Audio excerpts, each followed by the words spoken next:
Hello and welcome back to Perspectives. Today's guest is Helena Nicklin. She is a drinks writer and broadcaster, writing for the likes of the Daily Mail, all the way up to luxury magazines such as the BA High Life magazine. She also has a show on Amazon Prime called Three Drinkers, and who now, with her magazine and podcast, Flock and Hive, is pursuing her interests in learning from other people about a variety of weird and wonderful topics, ranging from perfumery all the way up to things like mycology. In this episode, we discuss Helena's experience as a judge and writer with all things wine and spirits, how the taste method for spirits and wine are so wildly different, how to taste wine and learn all about the characteristics, the rise of low and no alcohol spirits, Helena's introduction to perfumery, the importance of smell, and much more. So, without further ado, Helena Nicklin.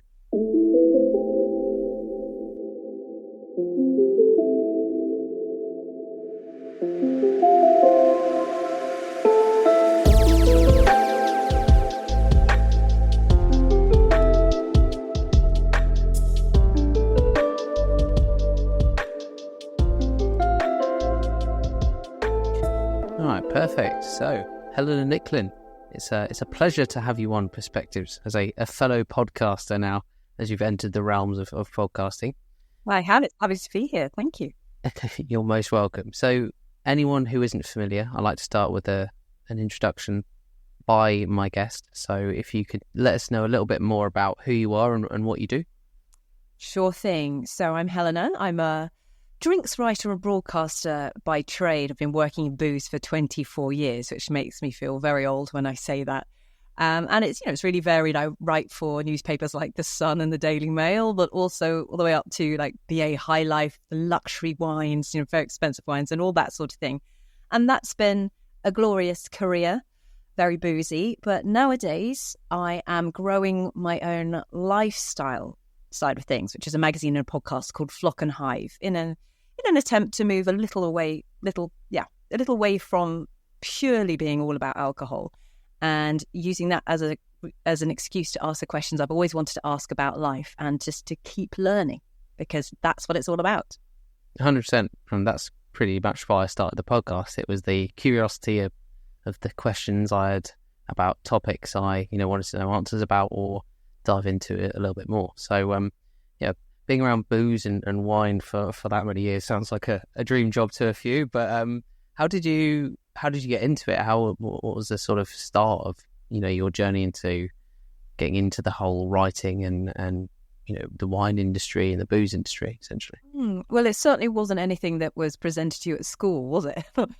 Would you like a career in alcohol? No, that certainly wasn't an option. But where it came from was languages initially. I think I studied French and Italian, and I was lucky enough to be forced to go and live in Rome for a year to sort of hone the language skills. Met a Frenchman, which helped with the dissertation at the end. So that was a French and Italian sorted. But what they had out there in Rome, which we didn't have in the UK, because this was back in like 1999 now, was enotecas, so wine bars, but not like the old bar one style wine bar, which is what we had like in London. It was more ivy clad, dark wood, drippy candles, floor to ceiling wine, somebody on the piano in the corner that had just walked in, cold cuts, and wine flights where you could discover wines just by having a little taste, and they'd do 3 in a row. And it was just such a romantic, gorgeous place, especially as someone in their 20s studying, living abroad. I really loved drinking wine anyway, even though it was basically £3.49 from Sainsbury's at that point. But I was really interested in the idea of wine. And what they did in this Enoteca was they offered these flights of wine. So 3 wine grapes, all from Italy, all reds. And they didn't say anything else about them apart from what they were. So a Dolcetto, a Nebbiolo, and a Barbera. And it was just about, look, just play around, spot the difference, see which one you like. And I loved that compare and contrast element where all the superfluous stuff was taken away. So you can concentrate on this first. And then, if you're interested, you kind of open the doors to a whole world of information. But just, it gave you a place to start with wine. And that just made me think, so came back to London, had to finish my degree, but I made sure I got a job in a wine shop. So that's where the wine thing started. But the other long story is that while I was initially, I decided I actually did want to be an actress, and I met a load of people from Cambridge footlights who were obviously very intelligent and very talented, but they were all going to drama school after uni. So I thought, oh, if they can do it, maybe I can do it too. So for years I did wine and acting, and that's how my career has ended up the way it has, which is presenting about wine mostly. Excellent. I think what you touched upon there about having that, introduction, but then if you want to go a bit further with it is quite nice. Because I feel like people think the barrier to entry to wine is quite high. I think they're put off a lot of the time by, you get this idea, obviously, the kind of association with it being kind of, snobby and pompous and things like that. Whenever you talk to people who are kind of not really into that sort of wine, you start talking about the details of what you get into with wine. Yeah, that's kind of, there's bull really. But, I think there's so many wines out there. I think you find either people love wine or they really don't like wine. But there's so many varieties. There's so many different types. You get your reds, your whites, your orange wines now, your canned wines, that I feel like if people just automatically write something off by saying, I don't like red, that tends to be the one. People tend to be a bit more accustomed to drinking white wine, but then red wine, they're like, oh no, I don't like red wine. But you may not like a certain type of red, but there's so many different options out there that you just maybe haven't found the right one for you yet. And I think that's the same with a lot of different spirits, to be honest. I mean, I haven't quite got into like whiskey yet, but I like bourbon because that's kind of my entry point, because it's slightly different. And I feel like wine's quite similar in that respect. What do you think? Yeah, well, I think you're absolutely right. People don't really know where to start. It's quite a toughie because no one really tells you where to start, all apart from me, which is basically why. Yeah, I mean, that wasn't basically a plug for myself, but no, I hear you. It's quite a scary thing to jump into with wine, and the great thing is I think the whole craft beer movement and the craft cider movement, that's kind of really helped like the natural wine movement, and I think through natural wine, a younger audience are getting into kind of normal wine as well.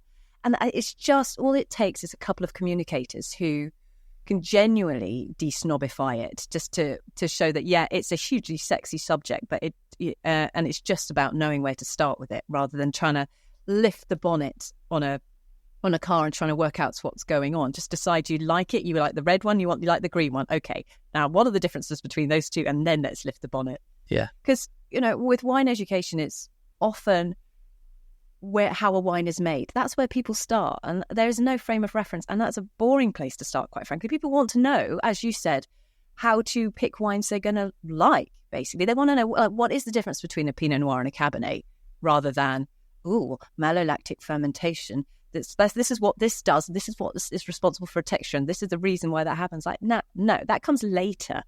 Let's just start with what's the difference between the grapes, and let's try and personify them and make those easier to understand, and then you can jump into the rest of it.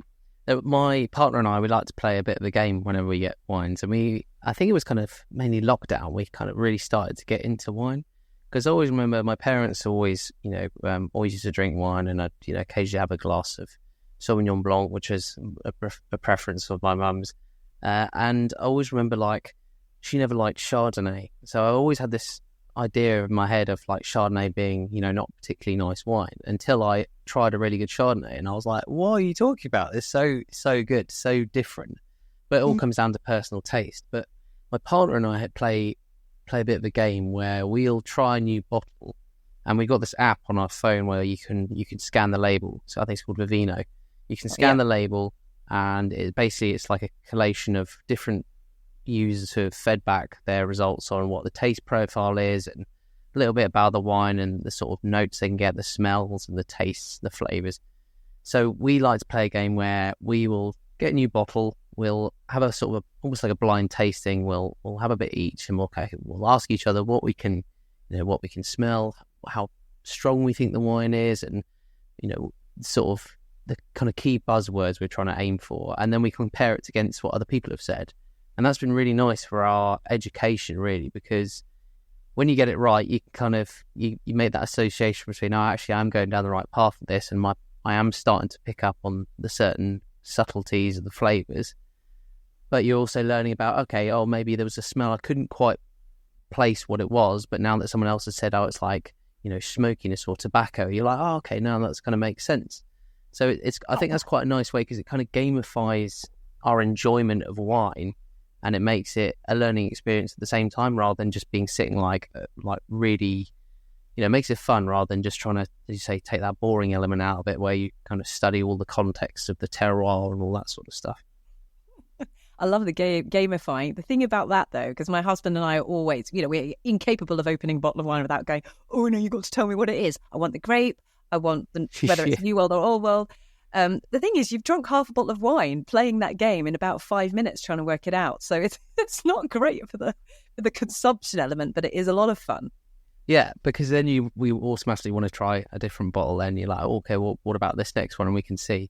But yeah, you do have to be a bit careful with how much you're consuming in that respect. But yeah, it's just a nice thing to do, and it's something we enjoy together, and it kind of allows us to refine our kind of tastes and understand what we like, and then we can then go away, and when we're looking for bottles next time, we can go, okay, I liked that grape in that previous bottle, so maybe we can look at a similar grape from a different producer or something, and then you just start exploring that way, and you build up. We started with like just the Pinot Noirs, and then started building up, and we enjoy some of the heavier, more full-bodied ones.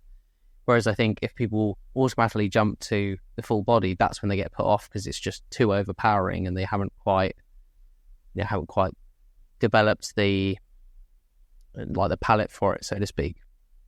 That's true, and but even with things like Pinot Noir, some of the best, most expensive wines in the world are Pinot Noir. But if you're not used to tasting it, you might think that they're just really thin and they taste of cow poo. That is the tasting note for an aged Pinot Noir, but in a good way, like a stinky cheese. But yeah, it is an acquired taste at times, isn't it?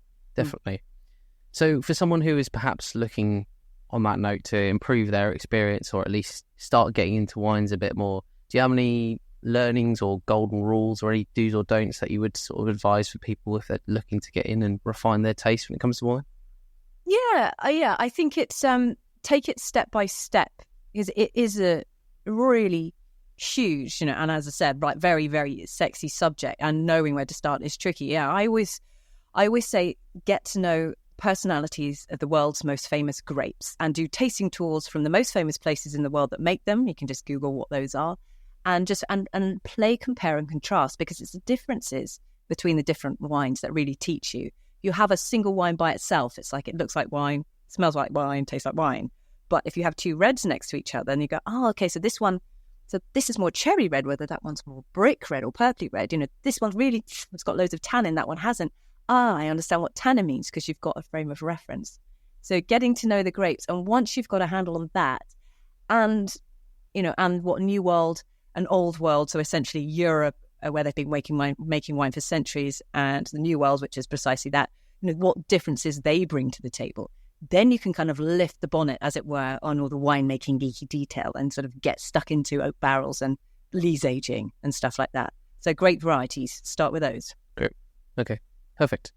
And then obviously over the years you've judged a lot of competitions as well, with your diploma and your background in wine as well. So when we're talking about competitions, what would a typical competition look like? Is it a case of it would be a blind taste, or is it something a bit more nuanced than that? Well, I think any competition worth its salt, and certainly the big ones like the IWSC and Decanter, etc., is always blind, because one look at the label is worth 25 years in the industry. That's what they say. I think I've nicked that from someone else. But yes, it's always blind. It's always as a team as well, and you taste blind first of all. You have a tray usually of lots of different wines in the same category. You taste through them all yourself, and then you discuss them with other experts, and you sort of rate where they are. And if there are any that you kick out and don't get a medal, you have to give them positive feedback. So there's a lot of pressure, especially as they do publish your name now as a judge. So you can't just say, taste of manure, crap. Yeah. You've got to be kind. You've got to give some constructive feedback. But it's quite intense because there's around 100 wines a day, and you're always tasting those more than once, sometimes 3 times, sometimes more. So yes, it's heavy on the old teeth, but it's like a military operation.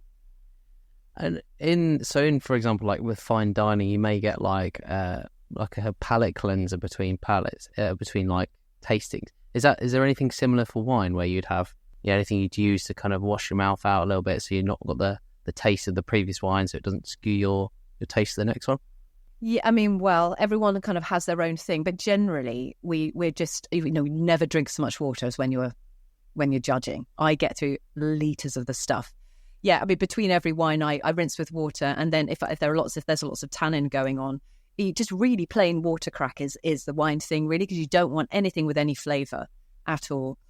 Because that can just interfere. No smell, no flavour, nothing. But that just kind of sets the palate again. And sniffing the back of your hand, funnily enough, as long as you haven't got any hand cream or anything on, is a good way to reset your nose as well. Oh, right. I actually don't know the science behind it, but it works. I know you were doing. We'll get onto that a little bit later, but I know you've been quite looking in depth into the whole sense of smell with some of your other guests on your podcast. That's one we'll get onto in a bit. But I've also had a question. So I asked a few of my friends if they had any questions for you, being obviously an expert and being into wine. So one of them's actually come from my mum. Okay. She actually said, "Why is it that most English wines are so expensive that we end up sort of resorting to importing a lot more? Is there a reason why they are more expensive? Is it to do with the growing conditions or what?"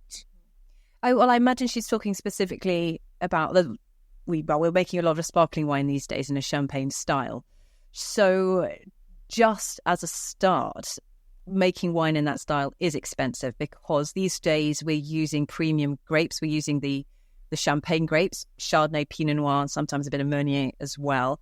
They are more expensive than like the local varieties that we kind of used to have in England, the Germanic varieties like Bacchus and Madeleine Angevine, etc. There is a premium that comes with that. There's a premium that comes with buying the land. There's a premium that comes with the time that you need to spend making these, because time is money in most things, but it very much is in wine. You can't release a sparkling wine until at least 18 months after it's been bottled. You can't. It takes 3 years for a vine to be growing before you can even harvest from it. It's a really expensive process. But also with England and English wines, you can't really go backwards, and so you need to price it at a level that's kind of sustainable for the future as well. So it is necessarily expensive, and most English producers have all the costs that the French dealt with years and years ago. It's still quite a new industry, and it's still growing very quickly. So it is an expensive thing. It doesn't mean it's a flash in the pan, like novelty thing, though. English wine is here to stay, and they're not necessarily going to get that much cheaper, although we will see more cheaper styles of sparkling wine, for example, being made. So we've got a few Prosecco method, which is the Charmat method ones now, and they're offering wines more around £15 rather than 25 plus. So yeah, that's it. Premium terroir, premium grapes, and a very expensive, time-consuming winemaking process, really. Excellent. We went to Canada last year because my brother lives out in Canada, and we did a tour of a vineyard out there, and they do ice wine, which I hadn't really come across before, but it was really interesting what they were doing with the grapes. So essentially, they were getting to the winter season there. I think they harvest it at temperatures of below -5 degrees, I believe, something similar to that. So you get this, the grape is obviously shriveled up to something of a raisin size, and they take them and they press a load. Obviously, have to press a lot more because you don't get as much juice. But what you get out of it is just super sweet, super concentrated. It was almost like syrup. Really interesting. Yeah, really interesting flavor and sort of texture. Really enjoyed that one, and it's something I'd never come across before. No, it's not one of the most usual styles of sweet wine. They make some in Germany as well, ice wine, and they spell it EIS. Yeah, but fans of Sauterne and wines like that will love those. It's just like golden, honeyed, syrupy, marmalade-y gorgeousness, but with really zippy acidity, so it's not cloying, is it? It's just really refreshing. That with some blue cheese. Oh my God. Did you try that?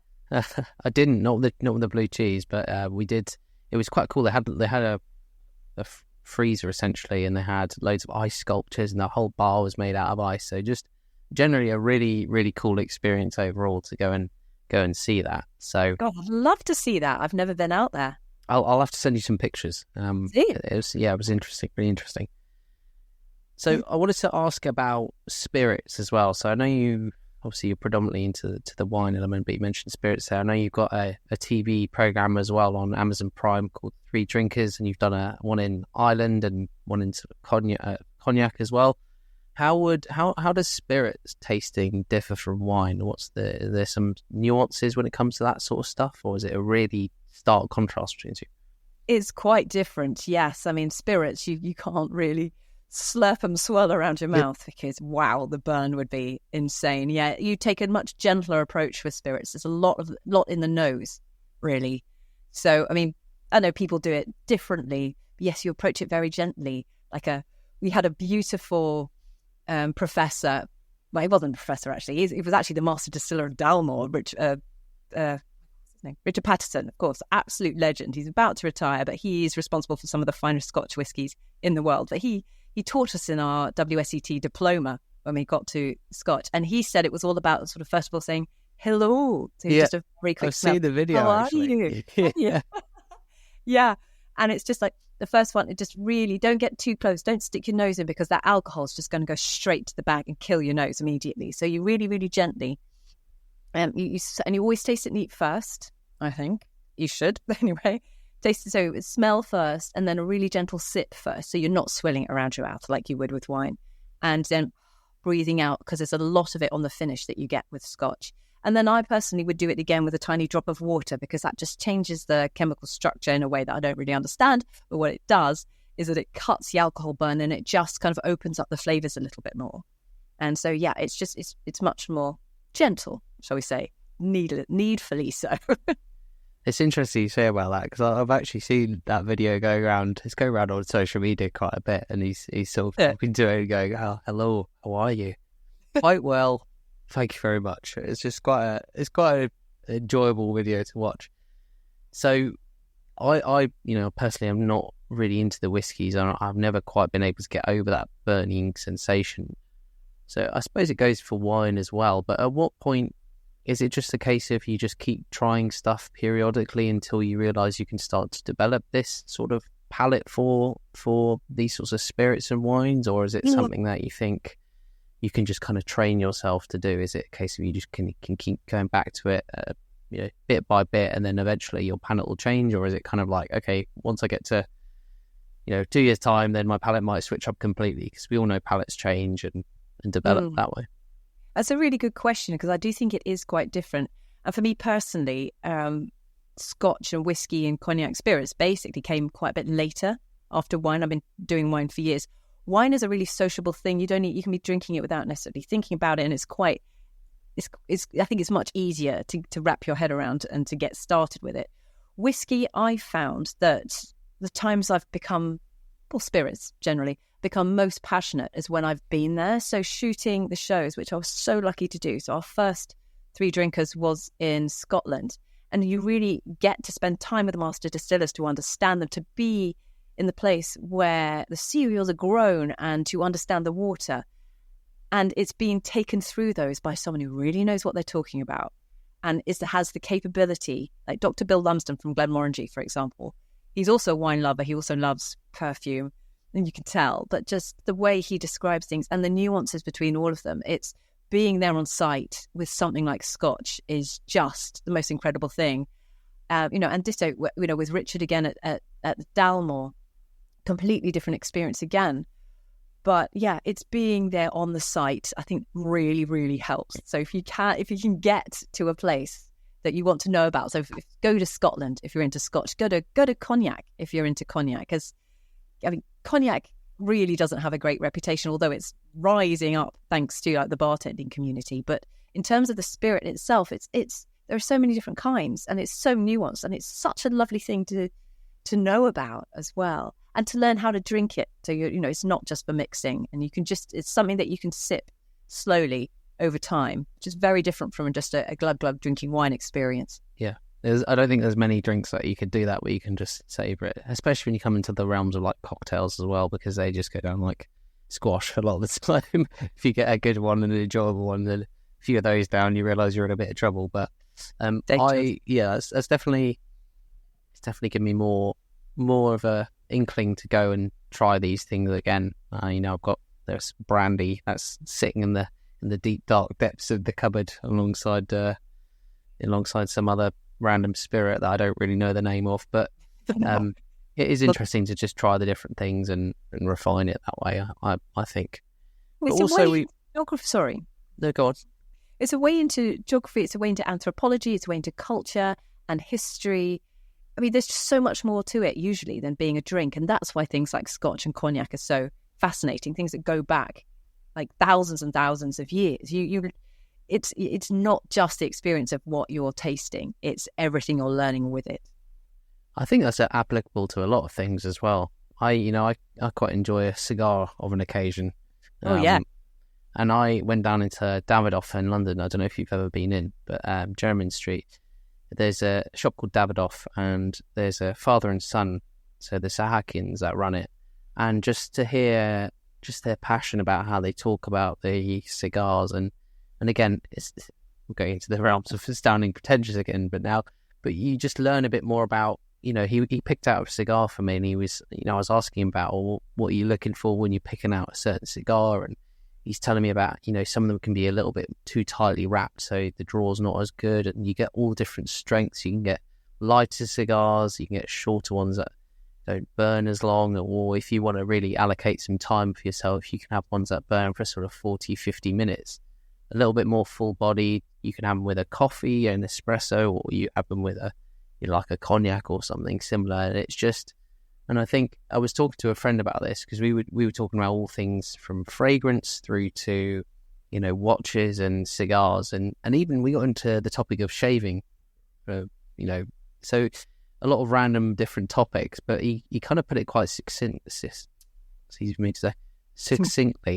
in that he said the finer things in life. That's what he was calling it. He coined it the finer things in life, and I think that was kind of nail on the head there. When you can kind of start to you're purposefully taking the time to enjoy something, be it wine, be it a spirit, be it your cigar. You're sitting down, you're being present in that moment, and you're really trying to enjoy the whole experience. And that's everything from the birth of the grape on the vine through to when it's pressed and you finally pour it out and enjoying it. There's a whole history that's gone into making that and bringing it to your table, and I think that's such a nice thing to think about. And it's not something we do think about very often because it's just so readily available to us. We can pop down the shop and pick it up, but there's not so much history behind it.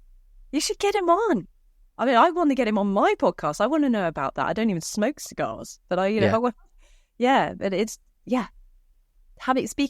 listening to somebody speak so passionately about something that you've always known as a thing, but never actually had the excuse to really do a deep dive on it. Love that. Yeah, I'm going to do it. You should too.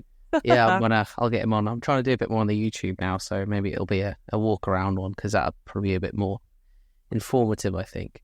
Well, so I was reading an article recently about alcohol consumption in the UK, and it was saying that white wine was probably the nation's favourite drink, and over 70% of adults drink alcohol at least once a week.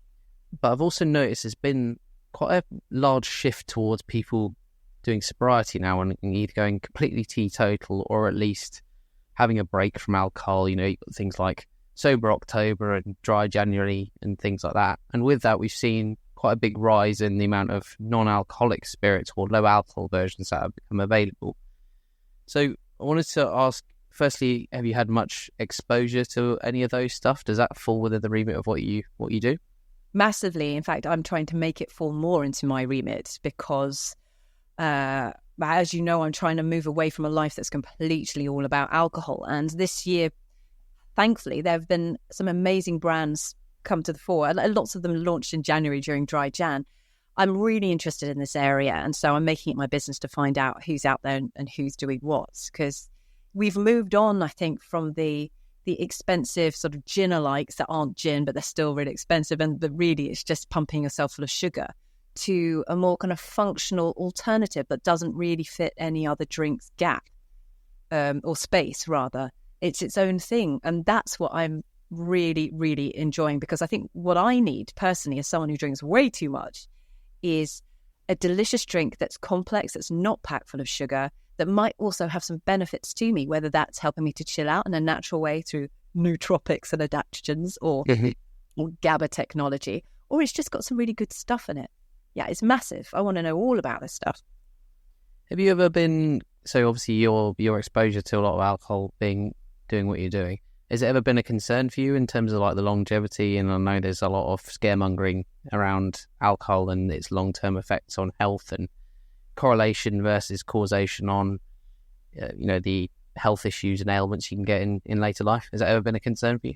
Yeah, definitely, especially since COVID, where our consumption, which was high anyway, kind of went through the roof because all the drinks came to me and I wasn't going out to tastings, and they were coming full bottles, and I was doing lots of Zoom tastings and they were open. So bit of a recipe for disaster. And, and since then, and my age as well, my mid-40s now, I'm aware of all these sort of flashing lights of headlines and things. But yeah, I must say, since talking to Professor David Nuts, as I did on my podcast, about GABA technology and the dangers of alcohol, it's really, really hammered it home. Like the fact that it's now the biggest killer of men under 50, and probably is already actually the biggest killer of women my age. And it's all the stuff. It's all it's all the stuff that you're not necessarily aware of that's going to cause a big problem. So it's not like you're waking up and drinking a bottle of vodka. It's just that you can happily down a bottle of wine a night, and you don't even really notice it a lot of the time. The whole wine o'clock thing, the trying to get through kids' tea time. And it's just been so normalized, especially when you see it on TV all the time and glamorized and things like Desperate Housewives. There never used to be wine on the table 24 hours a day. Professor Nutt brought this up to me and said this is all quite new, and it just leads to massive consumption. And in this country, less so for the younger people, but for people my age, it's a real problem. Like just that, not insipid, what do I mean? Insidious drinking that's just often, little and often, and sometimes a lot often. I think it's the social aspect as well, because I think I heard someone describe it as alcohol is the only drug that people tell you off for if you're not taking it, essentially. It's like they give you a hard time by not doing it, even though it's kind of like the drug. Whereas any other drug, they'll be like, well, why are you taking that sort of... So true. That's so true. It's a peer pressure. I feel like if people, I'm guilty of it as well. I feel like people are saving their fun for someone else. If I know that they do drink sometimes, but they're choosing not to if they're out with me. You know what I mean? That's awful. And the other thing is, if you have to drink to be around certain people, then they're probably not the kind of people you want to be around. Like if you have to have a drink to be able to withstand their company, then it's probably an indicator that they're probably not the best friends for you. Maybe, I don't know. That's I mean that is a point, but being a highly sensitive person as I am, officially an HSP, I get overwhelmed with humans all the time, and so I find annoying. It really helps, like especially things like parents' nights or where there's lots of people and there's lots of noise. It just gives me this little bat shield, which is not a good thing. So it's not necessarily the specific people. It's just all people for me. Sounds awful. I will caveat by saying you're not downing whole bottles a day with what you're doing. It's very much taking it out, and it's no, I spit for work. I swallow for sure. So, in addition to your wine adventures and your 3 drinkers, you mentioned that you're starting a new magazine and lifestyle sort of area with your podcast and things like that. So, Flock and Hive. So, can you tell us a little bit more about what you're doing with that? Absolutely, and thank you. Yes, so Flock and Hive is my part 2 of life project. Something that I've always wanted to do, actually, but I've never had the chance to do it before. And I'm hoping that it will lead me away from so much booze. I mean, for a while I'm going to do both. Of course, I have to pay the bills as well. But yes, so Flock and Hive is a podcast and a magazine, and it's all about continual learning, because that's what makes us human. And it's like a chocolate box of curiosity of things you've always wanted to know a little bit more about, as well as things you didn't even know you wanted to know about. So it's quite eclectic. But the 5 pillars that I've chosen for it to sort of focus on, as it were, are kind of based a bit on Stoic philosophy that I've adapted for 2024. So the subjects, these pillars, they fall under these, and they are like science and nature, travel and adventure, food and drink, energy and spirituality. I always forget the last one. Travel and adventure, food and drink, science and nature, artistry and culture. That's it. Artistry and culture. There we go. Nice. I should know that better. No. It's all right.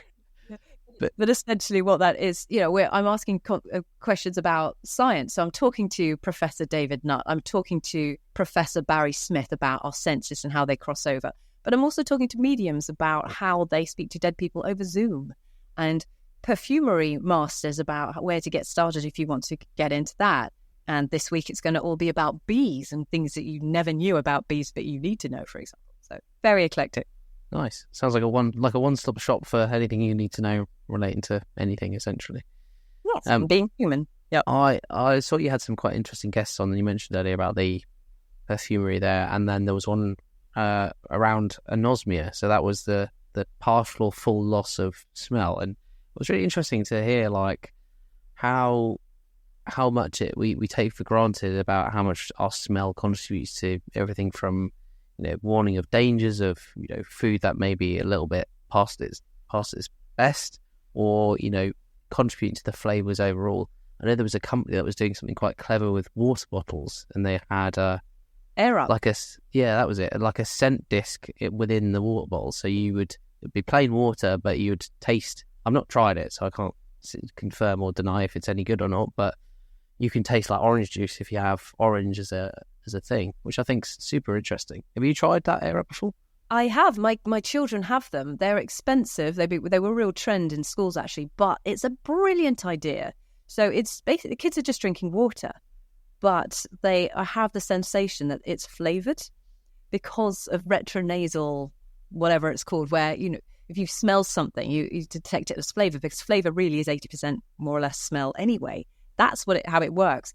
But you can get lots of different discs, lots of different flavours, and people, like kids, swap them, and it's just a great way of getting them to drink more water. Adults too, as well. It's very clever.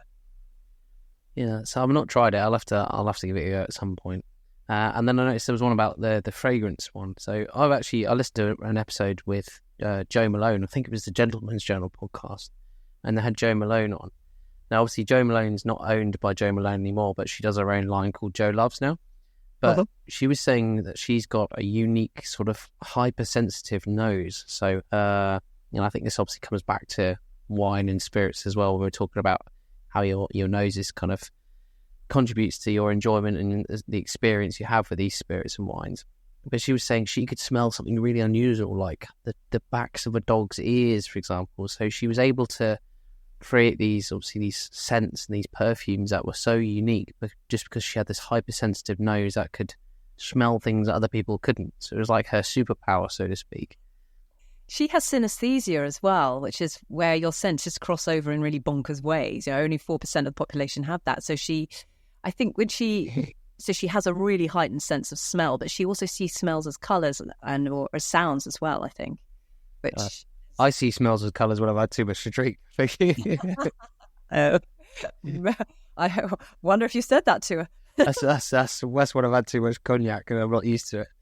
No, that's interesting. Love to see what Joe Malone could do with like spells based on spirits and wine. I actually met her at a dinner party once. Didn't know she was going to be there, embarrassingly dripping in a Joe Malone, one of her original scents. She loves wine. She really loves fine wine. So one day I'm going to manifest that here and now. You heard it here first. That's it. Did she know it was her scent? Did she pick up on it? Yep. That's amazing. When I just went straight in with, "Oh, hello, I'm Helena and I'm wearing you." So, no. There's not many people we can use that line with, is there?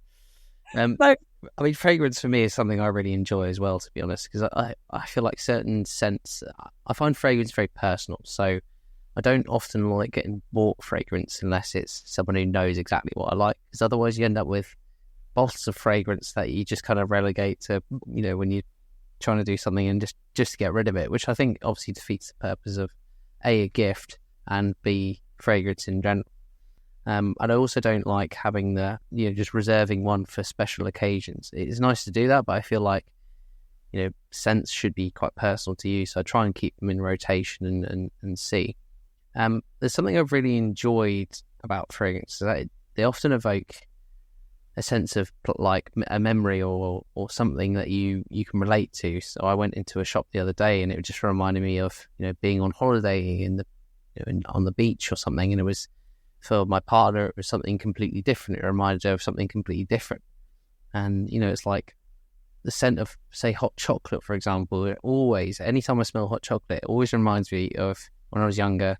My dad used to take me to football. It'd be like a frosty morning, really cold, ice cold on the ground.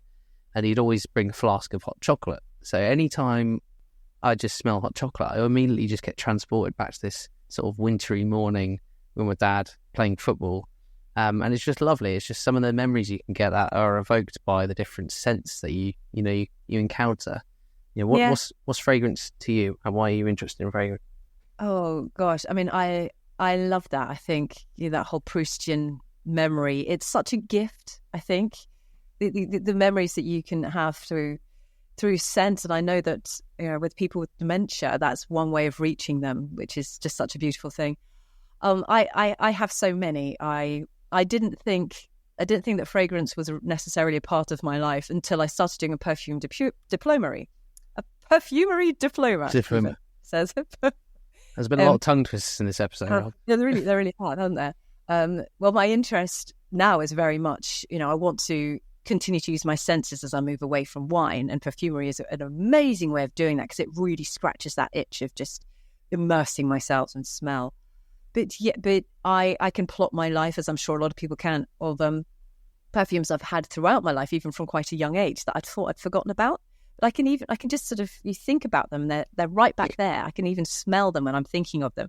The different hauntings of different boyfriends from various aftershaves, as we called them back then. How the Clinique Happy was actually a beautiful time when I was living in Rome, or Ralph Lauren Romance. That was the first one I bought myself when I was 16, of feeling kind of sexy, and I really liked the advert, basically. Yeah, I kind of plot life moments of that, but I think my favourite is actually a Jo Malone one, the one I was wearing when I met her, funny enough, that they've discontinued, but it was based on fig and kind of a little bit of lavender and star lilies, but it just smelled like the south of France. And I wore that for my wedding, and I specifically wore it around the time of my wedding, on my wedding day, and on my honeymoon. So now if I smell that, that's a really, really happy memory. Yeah, definitely. That's awesome. And just so I wear quite a lot of Floris, which it's the oldest perfumery in, I think it's either in England or the world. I can't remember which one, but they do some amazing stuff, and they've got another shop down in London, which is just, you just go in and the scent's just amazing. You can smell, there's one which smells just like fresh leather, and there's just so many different scents that are there that each you can pick them up, and it just transports you to a certain place, and it's really interesting. Do you think that with your experience in wine, spirits, and everything like that, where you obviously rely on your nose quite a lot, have you noticed a sort of a notable shift in how you perceive smells now, or have you noticed like a development of your ability to smell different things? Well, it's really helped my vocab. So I've been in wine for 24 years, and the last 10 of them at least have been having to smell things and picking out exactly what's in them, essentially. The perfumery's actually really helped with that. I've got a bigger bank of words that I can use now. At the Asda tasting about wine 76, even when I'm sort of flagging a bit, I had a beautiful orange wine. I'm like, it's really ylang-ylang and orange blossom. And so I can be a lot more specific now. And the other way round, the wine tasting has really, really helped the perfumery, because I think I've got a bit of a head start there, because my brain is trained to sort of really narrow down what it is and actually put into words what I am smelling. And I've always kind of thought visually when I smell things. I don't have synesthesia, but it's cross-modal, it's similar. lots of us have that kind of element where we might see colour with certain words and things. But the perfumery works very much on visuals as well. Like you can, if you were making a perfume, for example, you could just draw a picture and that's your brief. It's like, it's a beautiful sunny day on a beach. Make it smell like that. Yeah. So you just think about the elements in it. Yes, there's lots of crossover. I really like it. So where are you hoping to take that perfumery? Are we going to see a Flock and Hives line coming out later in the year? Are we? Well, I mean, certainly not later in the year. I've got a long way to go. Yeah. I would love to do something with it. It's early days, so I don't know. I imagine that there will be a collab at some point where I actually work with someone who really knows what they're doing, but I want to have enough of an education to be able to really lead that. I imagine that's what will happen. But I would love to sense spaces. I think it's something I've always been fascinated in. I know people. Azzy Glazer is a perfumer who really specializes in setting a scene with scent, for example. So you want someone to feel something when they walk in a room, either for an event or because it's a nice hotel. We rarely think of the fact that that's been really thought about, but it has a lot of the time. And I'd love to work in that. Excellent. I just want to go back to the wine a minute, and we've talked about obviously how we can. There's certain differences between spirits versus wine and maybe what you're looking for in a tasting. But for someone who is literally, quite early on in their wine journey and they're looking for, do you have like a baseline or a process that you could use that exactly what you could repeat each time you try a wine, and that would really help you to sort of distinguish between the different sort of flavors and what you're experiencing? Because you mentioned about putting them side by side, but is there a certain methodology you'd recommend in how to taste wines? Taste wine like a detective. I think that's what the pros say. So what is it, but also what isn't it? And I think that is why comparison is really helpful. So I think if you are wanting to learn about a grape, get 3 of them from different places, a hot place and a cold place usually, and you take it a step at a time. What color is it? White wine, yeah, but one might be slightly greeny, one might be really gold, one might be almost orange. The color makes a difference, and it will help you learn, and you'll know what those colors actually mean. Like, for example, as a white wine gets older, it will get darker. So okay, that's either got oak or it's a little bit more aged, or there's skin contact or something else that's going on. So what does it look like? What's it smell like? And just it's so subjective. I think it's just having a go. Like if you think it smells of sweaty feet, it smells of sweaty feet. Just at some point you'll find a professional word that you can translate that into, but just you go with something that you're going to remember rather than what you think the pros are meant to say. It's got to make sense to your brain. So looking, smelling, tasting, but also texture. Give it time. Don't just glug it back, because we have receptors all over our mouths. So just swallowing it means you miss most things. So get it all around. Do that really pretentious and kind of disgusting slurping noise, because then you'll know whether it's got, is it chalky if it's a white wine? Could that be, maybe that's a Chablis or something like that, for example? Or, is it really tooth drying, tannic? Is it if a heavy red wine, that means it's probably more likely to be like something like a Cabernet as opposed to a Pinot Noir. Every little thing is a clue. And then, of course, the finish, breathing out. So it's not looking at all those things at once. It's taking them in that order and taking your time. Perfect. That sounds amazing. So that's it on the wine element. I just want to talk a little bit more about what's next really for you then with Flock and Hive. You've had quite a diverse range of guests. Have there been any standout guests you've had at the moment that's really been like an eye-opener for you in that element?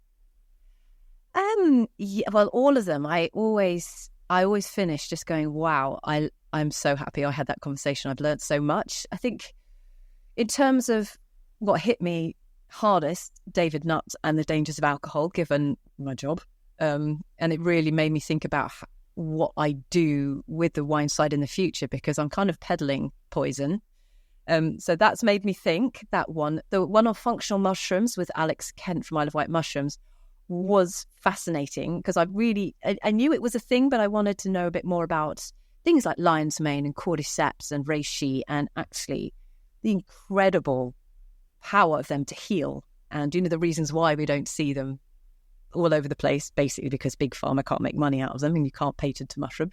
But also even like kinesiology and how people can work on you remotely with, quantum physics based energy fields and all of this. And it just sounds like it shouldn't work, but I've tried it and it really does.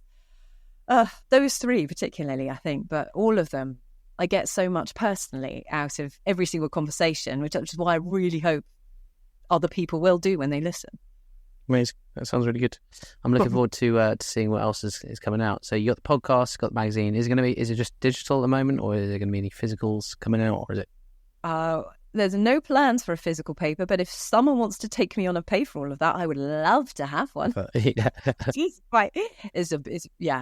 would be the dream. That would be the dream. Yeah, there's a newsletter as well, which is well worth subscribing to, obviously.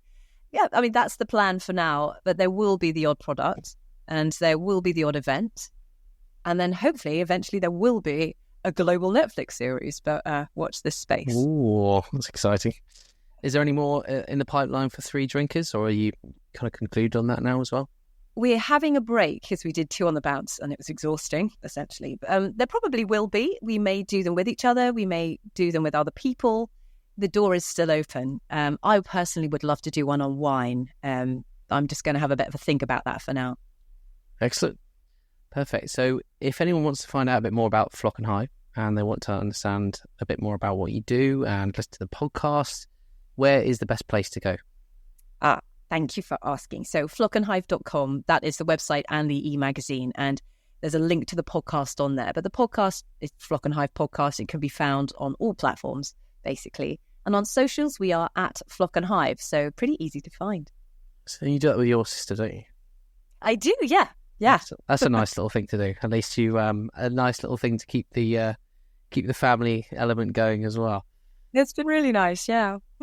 Perfect. Well, Helena, thank you so much for your time today. I've really enjoyed this one and learned a lot. So I'll be, maybe not just yet, but maybe this afternoon I might get some wine out and maybe have a little taste. Who knows?